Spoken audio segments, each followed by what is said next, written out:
Tantor Audio, a division of Recorded Books, presents HALE by Daphne Loveling, narrated by Duran and Jillian Macie. Prologue. HALE. A favor will kill you faster than a bullet. My dad told me that once. Turns out he was only half right. A bullet might kill you faster, but a favor can kill you deader, even if you live to tell the tale. The story I'm about to tell you is my tale. I'm still alive. Physically, at least. Every other way. Draw your own conclusions. 1. HALE.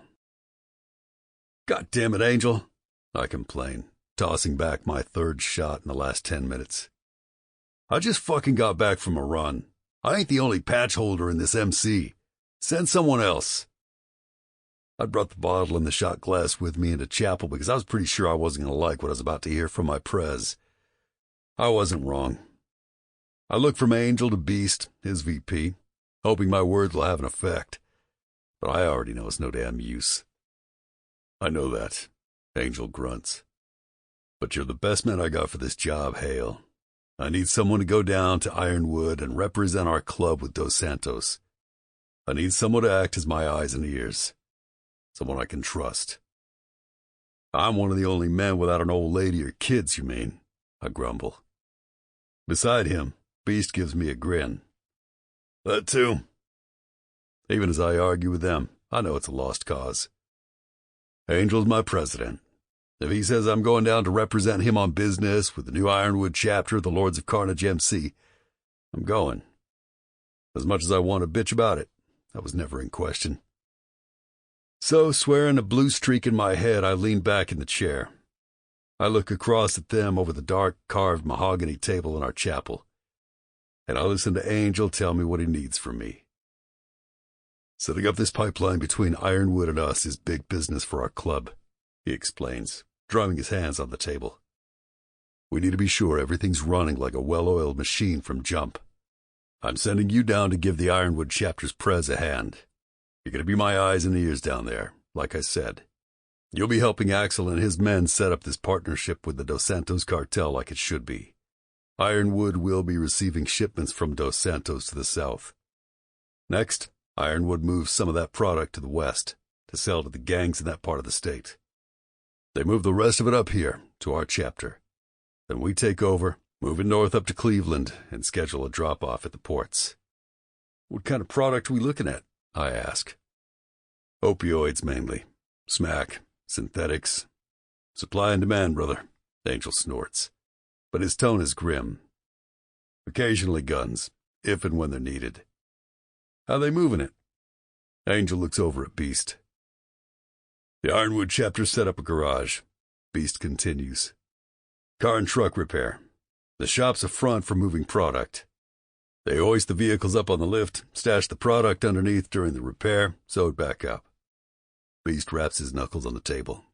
Good to go. So, I'm just there to supervise? I ask skeptically. Yeah, mostly. Supervise, be my rep, make sure it's set up right. Report back to me with any issues. Angel leans back.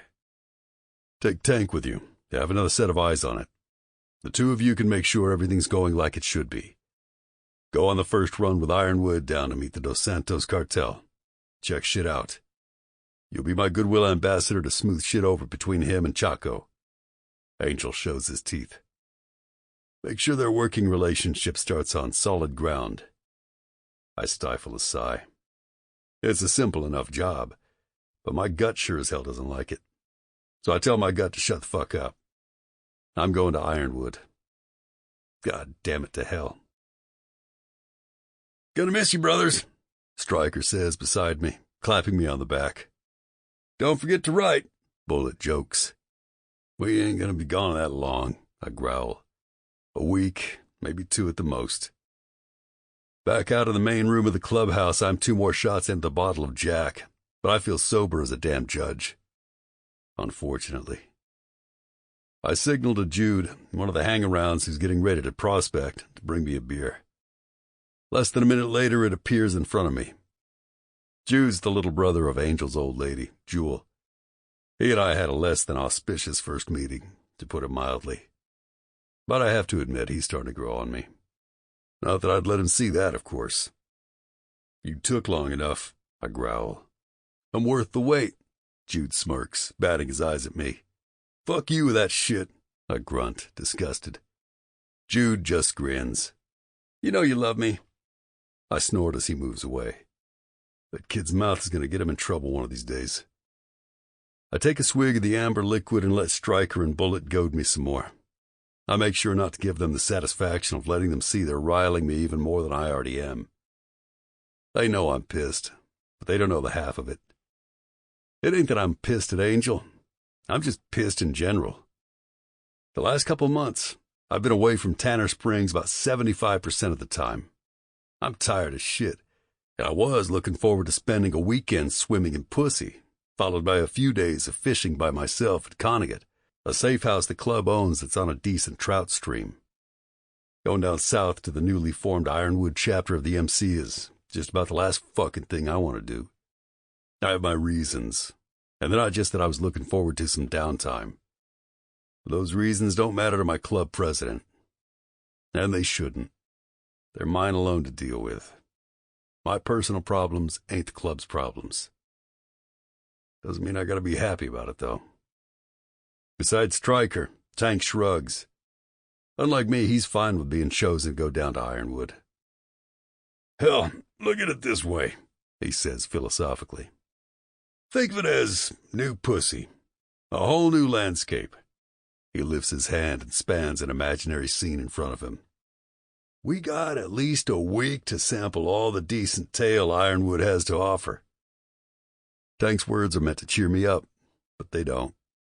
Pussy's pussy, I growl. I've had enough to know there ain't enough difference to make a change of geography worth my while. Variety's the spice of life, brother, Stryker grins. Besides, with you gone, we got less to compete with up here. Yeah, good riddance, motherfucker. Bullet snorts and hits his bottle against Stryker's. It's true, I get more than my fair share of the pussy around here.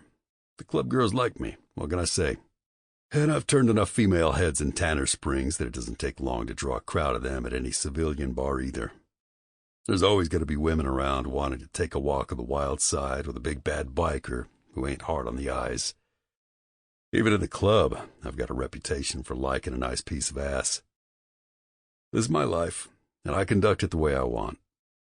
I make damn sure the women I bed know the only thing I'm after is a good fuck. They get what they want. I get what I want. Everyone goes away happy. Though lately, it's been getting a little old. Not sure why. I guess too much of a good thing can be, well, too much sometimes. As Stryker and Bullet continue to needle me, I tune them out and look around the clubhouse bar. Over to one side, Beast and Thorn are straddling stools at a high-top table. Their old ladies, Brooke and Isabel, are there with them. Brooke, a petite blonde, leans into Beast as he talks. Beast's almost twice as big as she is. Brooke is small, but she's even more of a badass than some of the men in here. She could probably take down one of the prospects with a single punch. Brooke laughs at something Beast says, and he gives her a smirk that tells everybody in this place that he's fucking gone for her. Not that I can blame him. She is smoking hot and tough as nails. On the other side of the table, Thorn murmurs something in Isabel's ear that makes her blush and slap at his chest. That fucker can turn his Irish brogue on and off like a spigot, and he's used that fact to melt more than one pair of panties in his day. But ever since he met Isabel, it's like the rest of the female population doesn't even fucking exist. Don't get me wrong, I'm happy for them both. I'm happy for Angel, too, and his old lady, Jewel. But shit, lately it seems like everyone around here's put their balls in a sling and handed them over to some woman or other. Except for Stryker and Tank and Bullet and me. Sounds fucking terrifying, to be honest. Not to mention dangerous. Once you give your heart to a woman, you open yourself up to risk. You're putting your safety, and hers, on the line. Life in an outlaw MC is dangerous. Loyalty to the club is what keeps us all alive. Knowing your brothers have you back and you have theirs is vital. Any extra attachment is a weakness to be exploited. Old ladies can be targeted. So can kids. Our fucking club wouldn't do that, of course. We may not exactly be Boy Scouts, but we ain't savages. But the same can't be said of our enemies. Or hell, even our allies. I ain't saying I don't trust my brothers who have families. I would trust each and every one of these men with my life. But I know how divided loyalty can fuck with your head. It can make your objectives less clear, make you hesitate when you should strike. So, I'll keep my dick and my balls firmly in my own goddamn possession. Thank you very much. Say hey to Axel and Rourke, Bullet tells us, referring to the president and VP of the Ironwood chapter. He reaches for my bottle of whiskey before I can stop him and pours himself a shot. Hey, ain't one of the Ironwood guys your cousin Hale? Yeah, I mutter sourly. Mal, their sergeant at arms. Even as I say it, my lip curls. Fucking Mal of all people, as the one who upholds the laws of the club. The one who keeps order. The irony is pretty damn rich. I'm not sure how Bullet knows Mal and I are related, and I don't ask. I tell myself I don't care. The bad blood between my cousin and me is personal. It goes back years. It's got nothing to do with the club, or the present day. I need to remember that. I need to push that shit way down deep. So deep it doesn't have a chance of resurfacing. Along with everything else in my past that makes this trip down to Ironwood seem like a bad goddamn dream. 2. Kylie. I bite my lip nervously as I stand over the stove, stirring the mess of scrambled eggs and cheese that's cooking in our formerly non-stick pan. The amount of food I'm preparing for my dad is wildly optimistic. I haven't seen him eat this much in one sitting in months. Still, I tell myself it's better to give him more than he can eat than to leave him wanting more, even if some of it goes to waste. As the eggs set, I mentally run through the list of things I always do before leaving my father for any length of time. Food, his cell phone at the ready so he can call me if anything happens. TV is on, remote is handy. Mrs. Hellman's number on the post-it on the side table in case of an emergency. When I'm satisfied I've thought of everything, I turn off the heat and take the pan off the burner. I use the flipper to push the eggs off onto the plate I've set beside the stove. "Soup's on," I call as I turn and walk into the living room. "Thank you, Pumpkin," Dad murmurs, glancing up at me with a wan smile. He's sitting upright in his recliner now, the TV showing some sports channel on mute. I pull the TV tray over and set the plate in front of him. Then, reaching behind me, I pull the fork and a paper towel that I've folded into a napkin from my back pocket. "Voila," I say with a flourish. "Better service not to be found anywhere." "You look nice." Dad gives me an appraisal and a nod. "Going out?" Truth be told, the only thing that's different about me is I've brushed out my hair and put on a little makeup. But the fact that this apparently makes such a dramatic difference that my father noticed is sort of a sad commentary on the state of my social life.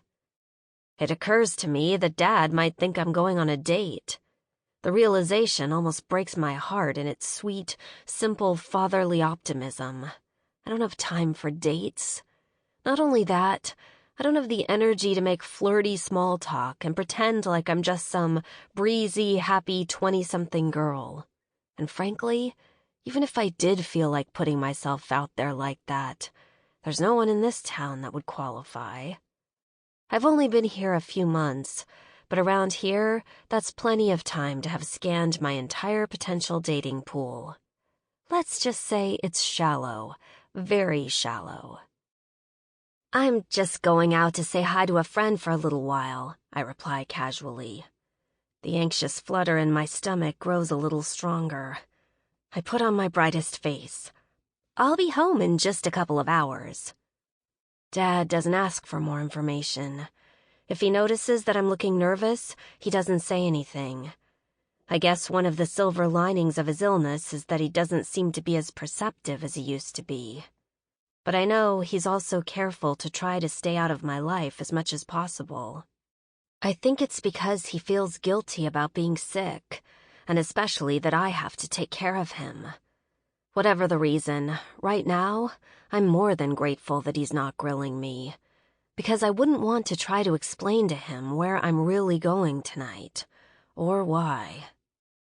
I lean down to kiss the top of my father's balding head. Wisps of patchy gray hair, mussed from his leaning back against the recliner pillow, tickle my nose as I do. My throat closes up, a sharp ache, making it impossible to talk or swallow for a second as I fight tears. Reaching up, I stroke his scratchy beard and take a moment to breathe deeply and recompose my face. "Okay, I'll be back soon," I say brightly, giving him a smile. "Your phone's there. I've got my ringer on in case you need me. Just set the plate aside when you're done. I'll do the dishes when I get back." "Don't worry about," he begins, but a coughing fit stops him. My smile goes rigid as I wait for him to compose himself. I fight to keep my emotions in check and off my face. The fits come countless times a day, but I never get used to them. They're a constant reminder of how close I am to losing my father, the only family I have. Time, we both know, is slipping away from us. The cancer that's eating away at him has a steady appetite. It's stage 3 right now, chugging right along towards stage 4.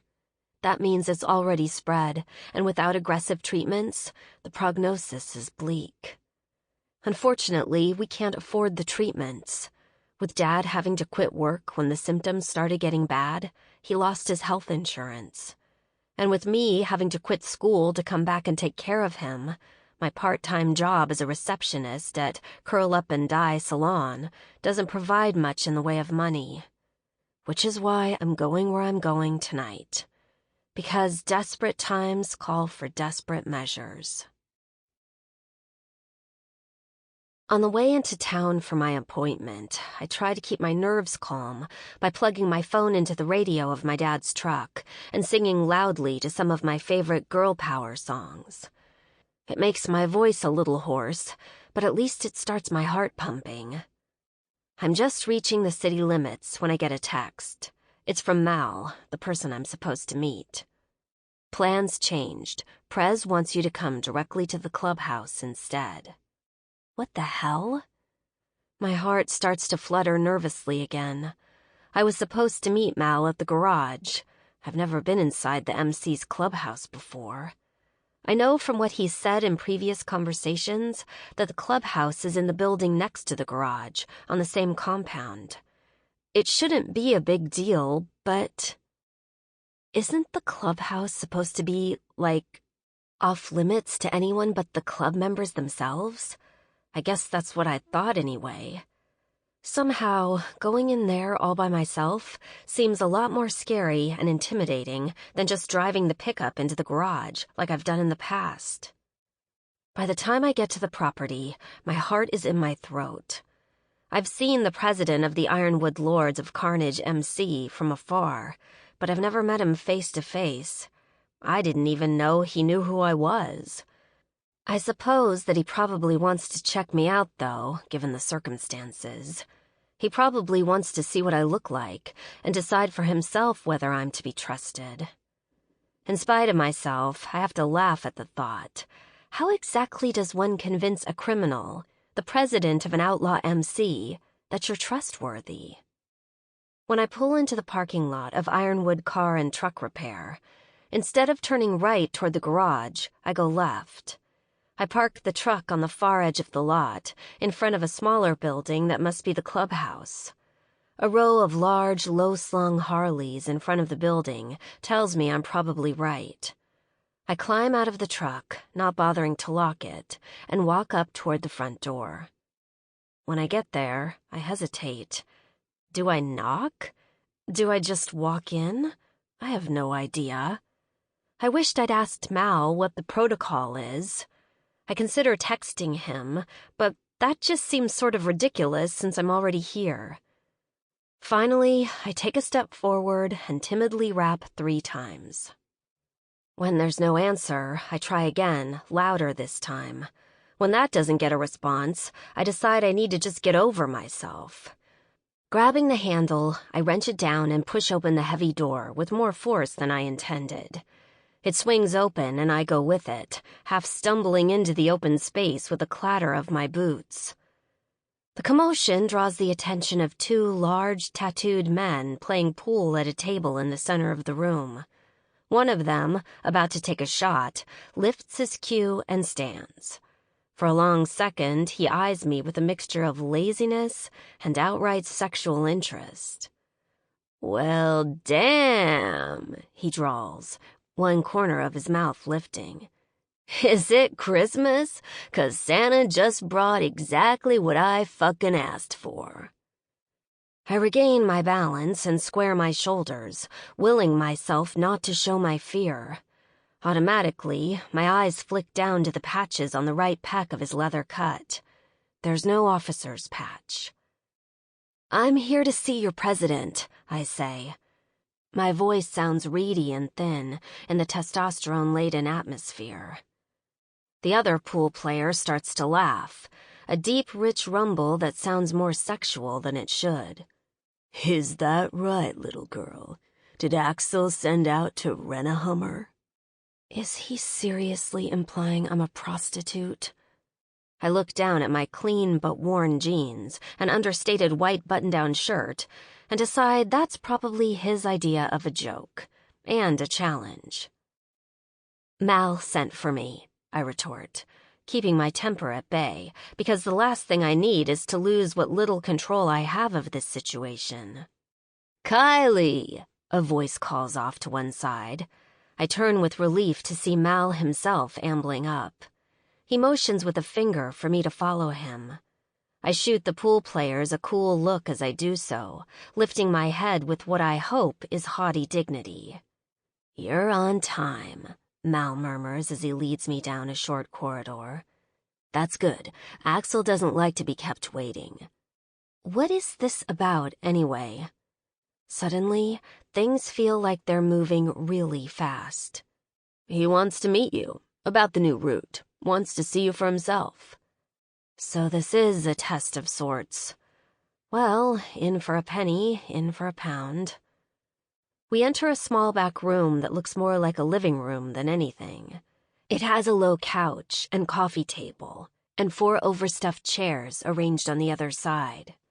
Sitting in the far chair, like a king, is the man whom I recognize as the president of the MC, Axel. Even seated, it's obvious that he's tall and chiseled, with intense deep blue eyes and a stare that could nail you to the spot. He's leaning back in a relaxed position, but even so, he looks like a man who commands respect, a man who never totally relaxes. "This is Kylie," Mal says simply. "Sit." I do as he says, thankful I didn't wear a skirt so I don't have to be arranging it to cover my legs. "Tell me what you've been doing for us," Axel orders. A man of few words. "I've been driving product," I explain, even though I'm pretty sure he already knows this. Whenever I get the call, I come to the garage and pull my truck in for repairs. I nod toward the other building. I drive in. Your mechanics do whatever it is they do. When they're done, I drive to the drop-off, an oil change place in Rush City. I pull into a bay there. They do whatever they need to do. When they're done, I leave. Since I know I'm being evaluated, I try to sound tough, unflappable. But damned if this isn't the weirdest job interview I've ever had. "How's she been doing?" Axel asks Mal. Mal nods. "She's good. Reliable." He glances at me. "She's got that innocent look. Good at flying under the radar."